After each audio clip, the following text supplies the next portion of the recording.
as we zoom in there and take you give you a closer look at some of the street views that will kind of paint the picture of how much rainfall we have been accumulating there. So the wide scope of the rain right now, like I mentioned, building in towards the east, so the Lake Charles area. If you have any family members headed towards Beaumont, or perhaps you're planning to spend your 4th of July weekend in New Orleans, you are definitely advised to try and reduce travel before this evening. So from now until about 4 o'clock this afternoon, until 3:45, there is a flash flood warning there. Rainfall rates have been absolutely impressive over the last few hours. In fact, we've been counting the rain by the inches. Some spots getting close to a foot of rain already. Rain has definitely been a bit more forgiving here. Those pop-up showers giving us a decent rainfall rate right now, and definitely giving us a little bit of some electricity. So you're seeing some cloud to ground lightning strikes there in Bel Air Junction, Bel Air, and as you head towards Riverside Terrace, you'll see some of those cells that are parked over your area now. But for the most part, they are starting to fizzle out quickly. They fired off due to that daytime heating. We saw some of those thunderstorms and that cloud deck pushing into the area, but a lot of that lost steam, got broken apart. Well, we garnered enough strength to see some of those showers firing off right now there near Gulf Crest, Harrisburg. Are you in that area? You're definitely seeing some of that wet weather, especially as you're pushing towards the city center. Westheimer Road, seeing some light to moderate rain showers. Those areas there that you see in red, those are the ones that are giving us a little extra juice for this afternoon. Any rain is going to be welcome rain. So over the last hour, we've been seeing a cell that's really been focused in Riverside Terrace there, with the rainfall rates accumulating about 3 inches just over the last hour. This is the 1 hour rainfall total. And like I mentioned, a lot of this rain is going to be pretty quick to get here and then pretty quick to move out of the way. Over the last 24 hours, rain has been really favoring our eastern counties. In fact, I'm going to give you a wider look at the rain that we've been seeing since we started the day. So over the last 24 hours, a lot of that rain has been focused along the coast. And in fact, those are the areas where we were kind of watching for the potential of some flooding concerns, especially for high water spots with that rain that's quick to come down. However, we've really seen that take a back seat and really focus itself towards the Louisiana state line. As you can see right there, those rainfall rates have really been coming down, and that's why that flash flood warning has been issued, and it continues to be in place through this afternoon. Those cells, once they park over an area and do not move, that's when we switch over from beneficial rain to impactful and harmful rain at that. So for now, I'll take you back out to radar view, and you can see some of those showers that are in the area are a welcome sight to see.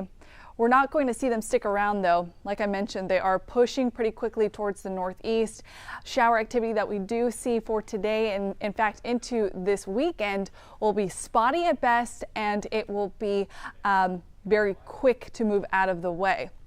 So I'm going to show you the area that's really been a focal point with this system, this tropical wave that shifted direction and gave us all of this rain from the state line east pushing towards Louisiana. So this is what we expected and hoped to see over us. However, it's a double-edged sword, because with all of that rain focused in one area, it does cause dangers, especially on such a busy weekend where a lot of us are hitting the road. With that in mind, you know, if you're headed anywhere to the north, or if you're headed west, say that you're going to Austin, or perhaps you're headed north to Dallas, you won't encounter any issues. However, some of us might be headed to see some relatives in New Orleans, and if you are headed east, you're planning to go to Beaumont, perhaps Port Arthur, maybe Lake Charles, you will run into some difficulties on the road. Lots of rain over the last few hours there. And I want to show you, in fact, some of those rainfall rates, because they are amounting to almost a foot of rainfall for the Port Arthur area there. The spot you see in gray indicates about 10 inches of rainfall over the last 12 hours. So 9.5 inches of rain there. Just south of Orange, almost 5 inches of rain has accumulated. For the Winnie area, almost 5.5 inches. And for Cameron, almost 6 inches there. Lake Charles looking at 3 inches as well.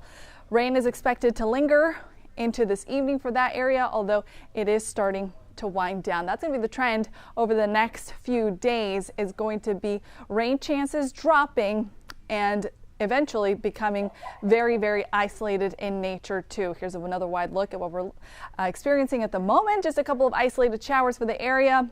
Galveston, though, for the most part, the coast is taking a break from that shower activity for now. You're just looking at a lot of cloud cover, a soggy day, slick roads, so be careful with that as well. Even though the showers and the intensity of them has passed through the area, you're not looking at anything that's charged at the moment. You still have plenty of rain to work with there, plenty of slick spots on the road. For Bush Intercontinental Airport, at least the rain-cooled air has given us a nice break from the heat. That cloud deck also blocking quite a bit of that solar radiation. So our warm-up for today will be stunted. Current temperature 80 degrees right now, just one uptick from yesterday. Those dew points, though, even though you might not be seeing the moisture coming down from your area because that rain is very widespread, you are certainly feeling it. There's a lot of moisture in the air. Those dew points in the mid-70s indicate there is lots of humidity. We have a light breeze out of the east at 5 miles an hour. How will the rest of the day progress? Well, we could see a couple of spotty showers through this late afternoon. As we transition into the evening, that is going to dry up. We're going to take a break from the precip chances for tonight. They're going to ramp up once more as we head into tomorrow. Once again, favoring the areas that have already gotten the rain, which is not what we want to see. We'd love for that to be a little bit more spread out. Unfortunately, isolated spots seeing the rainfall with this system. By this afternoon, we're going to climb up. Our highs will be in the mid-80s, some spots pushing a little bit higher than that. If you could start to see some of that cloud cover break apart, especially to our far northwestern counties where the rain isn't quite reaching. To our far southern counties, especially on the coast, those high temperatures will max out closer to the 80-degree marker. There's just a big, thick cloud deck in place. Tonight, mostly cloudy skies, temperatures not dropping off. Remember, cloud cover reflects that solar radiation during the day. At night, it does the opposite. In fact, it traps any heat that you got during the day, so it blankets us and keeps us a little bit warmer than we otherwise would be. Let's show you what that rain is going to look like for this 4th of July weekend through Future Track. So by tonight, you can see pretty much dry conditions area wide, just cloud cover that's sticking around. By tomorrow morning, we're going to perk up our eyes along the coast again. That's where radar is lighting up the possibility for rain chances. They're going to continue to do what they did today, which is push to the north and to the northeast. And those cloud decks have the potential to bring us spotty showers again, like we're seeing this afternoon, potentially in our far northern counties, Walker, Montgomery, potentially San Jacinto and Polk with the best chance to see those isolated showers for tomorrow. I'm putting that at a 40% chance. High temperature for today, not that. It's going to be 92 degrees, 95 for Sunday, 20% chance for some isolated showers there. And for 4th of July Monday, we're putting that at a 20% chance again. Bottom line for the 7-day forecast, isolated showers, meaning that some pockets of rain are going to be coming down. They're going to be quick hitters, so you'll get a quick tropical downpour with these systems that pass through, but it won't last very long, and in fact, it won't impact a wide area. Very isolated in nature. That's going to drop off from a 50% to a 40% tomorrow, and this is mainly for the morning and mainly for the coast. By the afternoon, the showers push from the coast further inland, but become a little bit broken apart. They lose steam, they lose energy. Sunday and Monday, I say don't plan for the rain. If you see a spotty shower, you're in luck. Otherwise, plan for the heat and definitely for the humidity too. Temperatures pushing into the mid-90s by Monday. Not only will the temperatures be in the mid-90s, but those dew points are actually going to push into the upper 70s. And that means it's practically a free sauna out there. You are going to have to plan on some breaks in the shade and definitely some breaks in the air conditioning if you can help that. Temperatures continue to climb as we head into next week. Those rain chances very minimal, and the heat will be the weather story once more. All right, we're keeping a close eye on radar. I am here. Meteorologist Kim Castro is here as well. We'll have updates for you live on air at 4, 5, 6, and tonight.